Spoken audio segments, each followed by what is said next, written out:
ब्रह्मा विष्णु महेश आपको क्या दे सकते हैं? आपकी जन्म मृत्यु ये नहीं समाप्त कर सकते, आपके संस्कार में कोई परिवर्तन ये नहीं कर सकते, ये अपनों में नहीं कर सके। जैसे विष्णु जी को श्राप दिया था नारद जी ने, अब यहां काल ने सबकी गांठ बांध रखी है। पहले तो श्रृंगार दे है, इनको प्रेरणा देता है, भक्ति करनी चाहिए, क्योंकि ज्ञान तो ऐसा है परमात्मा के लिए, आत्मा विभोर हो जाती है, तड़प उठती है, चाहे राज त्यागना पड़ो, चाहे शीश देना पड़ो, क्योंकि उसके बिना इसका पेटा भरा को नहीं, इसको संतुष्टि हो ही नहीं सकती वो मालिक मिले बिना। कितना सुख हो, जब उसको ज्ञान होगा तो एकदम अंगड़ाई लेती है आत्मा। वस्तु तो वो है जिस वस्तु को राजाओं ने भी चाहा, तो कितना अनमोल वस्तु है, और हम राज चाह रहे हैं, कितनी बुद्धि भ्रष्ट हो रही है हमारी, बिना ज्ञान के डरे हो रहे हैं। अब नारद जी ने पता लगा, ज्ञान हुआ तो जंगल में जा बैठा। अब उसने ये सोचा, क्योंकि इन ऋषियों की बुद्धि काल के हाथ में थी, इन पर डरे डुबाव था। अब जैसे ये बच्चे ज्ञान सुनते थे नारद और ऋषियों से, दक्ष आदि से, तो वो क्या बताते थे, भाई परमात्मा की भक्ति बिना गुजारा नहीं, भक्ति करनी चाहिए, ये है। और फिर ये कहते थे भाई ये विकार इसमें बहुत बड़े बाधक हैं, ये भक्ति नहीं करने देते। तो नारद जी ने सोचा पहले इन विकारा ने ठीक करूं। जंगल में जा बैठा, निराहार रह गया, कभी थोड़ा बहुत खा लिया, और 10-12 वर्ष खूब अपनी साधना की। तो उसने आप पे फैसला कर दिया, और कौन सी यूनिवर्सिटी थी इनका टेस्ट हुआ करता, आप पे ने बोला कि अब मैंने जीत ली सब इंद्रियों को, अब मैं बिल्कुल वासनाओं से रहित हो चुका। अब वो आ गया अपने पिता ब्रह्मा जी के पास। नारद जी ने कहा, पिताजी अब मैंने अपने विकारों पर काबू पा लिया है, मैंने जीत ली है ये माया, अब मैं भगत बनूंगा। ब्रह्मा जी को तो पता था कि यहाँ पर बुरा हाल है जीव का, और जब जवान बेटा इसको मैं कह दूंगा कि भाई ये तू गलत सोच रहा है, तो मन मान ये गुस्सा हो जाए, और गुस्सा होने से इनके पास काल ने ऐसा जुल्म कर रखा है, इनको विषैले सर्प बना देता है। ब्रह्मा को डर था, जैसे ने इसकी अब जो स्थिति में यू खड़ा है, और एक शब्द भी नो कह दिया कि तू गलत कह रहा है तो मुझे श्राप दे दिया मनमान ने।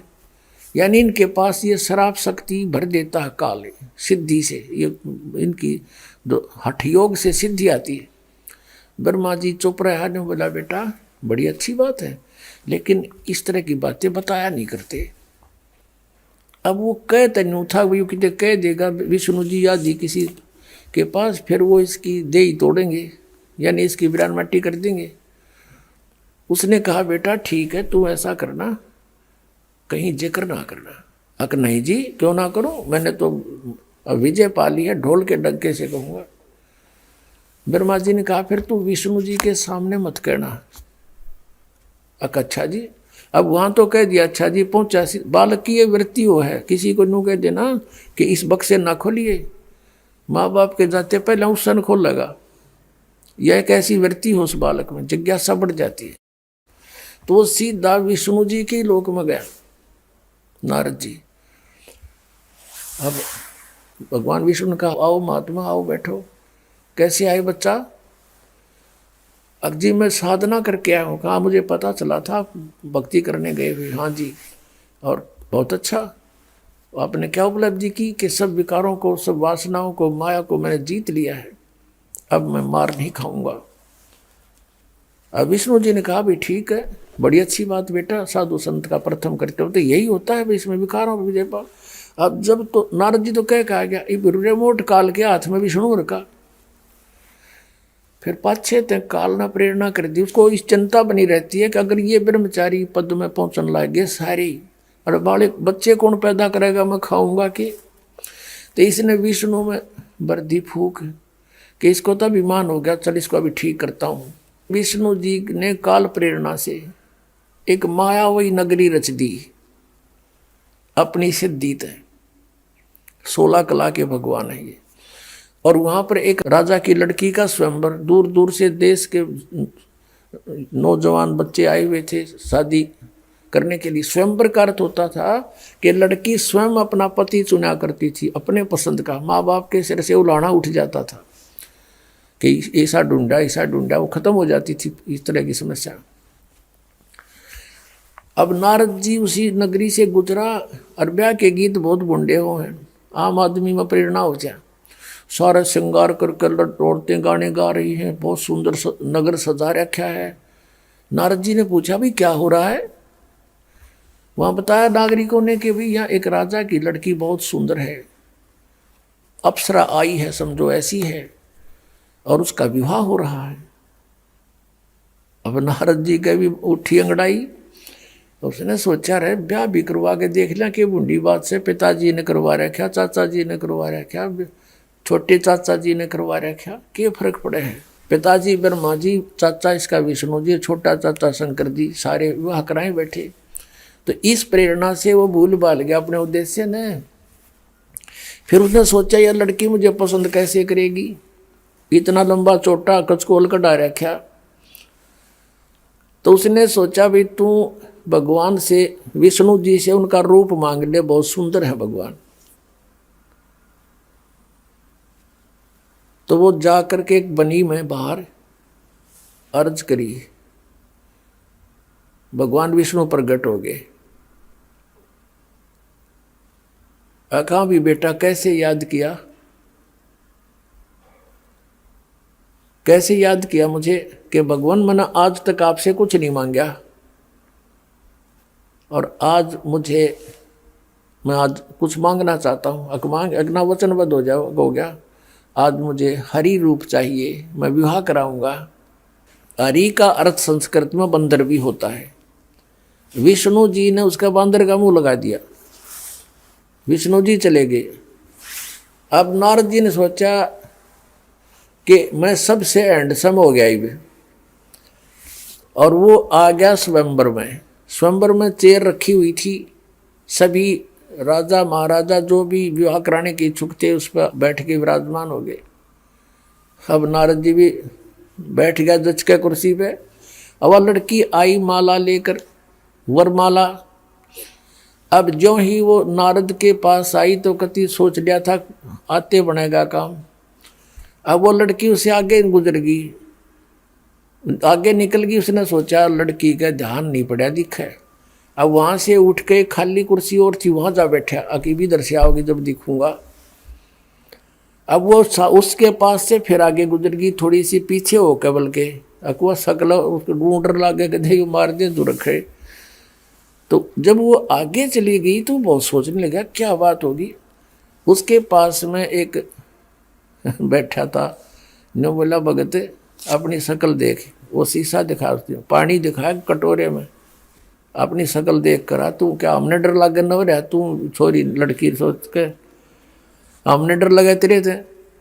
जब उसने देखा तसला अपने जल में सूरत, वो तेरा गजब हो। इतने में क्या हुआ कि विष्णु जी आ गए, खाली चेयर पर बैठ गए। उस लड़की ने विष्णु जी का वरमाला डाल दी। अब नारद जी की तो 100 पे सुई गई, एकदम क्रोधित हो गया और 100 गाली सुना दी विष्णु के, तू छलिया है, छल कपटी है, तू किसी को सुखी देख कर नहीं प्रसन्न होता, तो किसी को बसता देख कर खुश नहीं है, और श्राप दे दिया कि तूने जो मुझे बंदर का मुंह लगा है और तू सारी उम्र अपनी पत्नी की, आज मैं एक औरत के वियोग में दुखी हूं, तू सारी उम्र सारा जीवन एक अपनी औरत के वियोग में गुजारेगा, व्यतीत करेगा। अपने आत्माओं, नारद जी पहले तो सिंगर का गया था मैं विषय विकारों पर काबू पाऊंगा, और फिर उन विषय विकारों का घुटने टेक दिए, नतमस्तक हो गया, ब्याह करवाऊंगा। और फिर विष्णु जी को श्राप दे दिया। वो विष्णु जी उस श्राप को आप नहीं समाप्त कर सके, भोगना पड़ा नारद जी के श्राप। ये 3 ताप होते हैं। इन 3 तापों में से किसी एक ये भी है कि कोई श्राप दे दे, कोई जंतर मंतर कर दे, कोई गाल दे, कोई अन्य प्रेत आत्माओं को किसी में डाल दे, तो उनको भी ये भगवान 3 ताप का नाश भी नहीं कर सकते। और कबीर परमेश्वर है, वो 3 ताप का नाश भी कर सकता है। आपके ऊपर कोई व्याधा किसी प्रकार की उसको पूर्ण रूपेण समाप्त कर सकता है।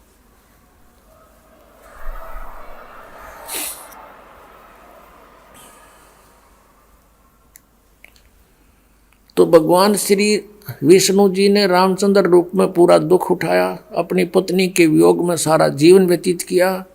विवाह होते ही वनवास हुआ। वनवास में 2 वर्ष के बाद ही सीता का अपहरण हुआ। 12 वर्ष वो रही वहाँ रावण के बाग में, युद्ध करके मार मूर के रावण को वापस लाए। 2 वर्ष के बाद फिर त्याग दी, घर से निकाल दी गर्भवती अपनी पत्नी। अब पत्नी वाल्मीकि के आश्रम में और पति अयोध्या का राजा।